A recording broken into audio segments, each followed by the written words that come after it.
Jersey পরিবর্তন করবেন কিনা 10 নম্বর জার্সি পরিহিত দেখা যাক এখনো পর্যন্ত তাদের নিয়ন্ত্রণে বল 3 নম্বর জার্সি পরিহিত খেলোয়াড়ের কাছে বল দিয়েছেন দেখা যাক ডান পাশ দিয়ে আক্রমণের চেষ্টা কিন্তু সতীর্থ কোনো খেলোয়াড় না থাকায় গোল কিক ফুলবাড়িয়া ফুটবল একাদশের পক্ষে অফসাইড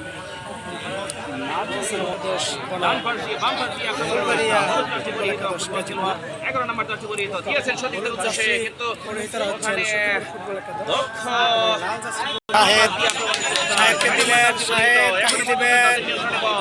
আরিফুলের উদ্দেশ্যে, আরিফুল থেকে আবার শাহেদ খেলোয়াড়ের কাছে আক্রমণে মুকাব্বির কিন্তু একটা চান্স পেয়েছিলেন। পরিহিত হচ্ছেন ফুলবাড়িয়া ফুটবল। আবার শাহেদ ডান প্রান্ত থেকে কেটে যাচ্ছেন, শাহেদ থেকে মুকাব্বিরকে দেওয়ার চেষ্টা, একটি আক্রমণ গোলকিপার সেই ধরে গেছে।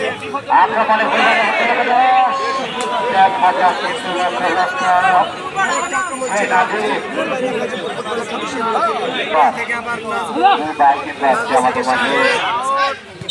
শাহেদ 18 নম্বর এবং 10 নম্বর মাঠের পূর্ব পাশে আপনাদের বিনয় ছাত্ররোধ করছি, কোনো হইহুল্লা করবেন না। রেফারি মাঠে আছে, কোনো সমস্যা হলে খেলার পরে লিখিতভাবে কমিটির কাছে জমা দিবেন, কোনো হইহুল্লা চলবে না। ধন্যবাদ।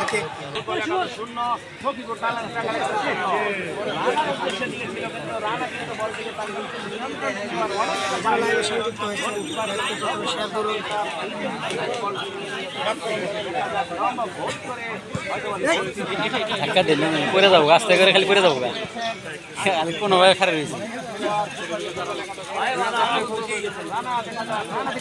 খেলা কিন্তু জমে উঠেছে। সেই শাহেদ 6 নম্বর জার্সি পরিহিত দুবাই থেকে সংযুক্ত হয়েছে প্রধান রয় নিলয় ভাই, সংযুক্ত হয়ে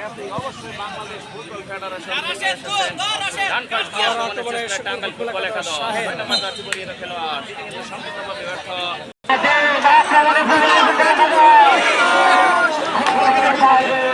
সুযোগ পেয়েছিলেন তবে কিন্তু পাহারা রেখেছিলেন দুটি প্লেয়ার। খেলা কিন্তু জমে উঠেছে। ইরাক থেকে সংযুক্ত হয়েছেন জাহিদ। এখনো পর্যন্ত ভাই আপনি লেট করছেন না ভাই, আমি আজকে অনেক আগে এসেছিলাম, কিন্তু আমি যে মোবাইল থেকে হটস্পট দিয়ে লাইভ চালাই ওই মোবাইল একটু হটস্পটের সমস্যার কারণে একটু পরে লাইভে গেছি। 5 মিনিটের মতো মনে হয় লাইভ থেকে আসলে খেলা চলে গেছে। এখনো দিয়েছেন বিল্লাল মাঝমাঠে আক্রমণের চেষ্টা আবার আক্রমণে ফুলবাড়িয়া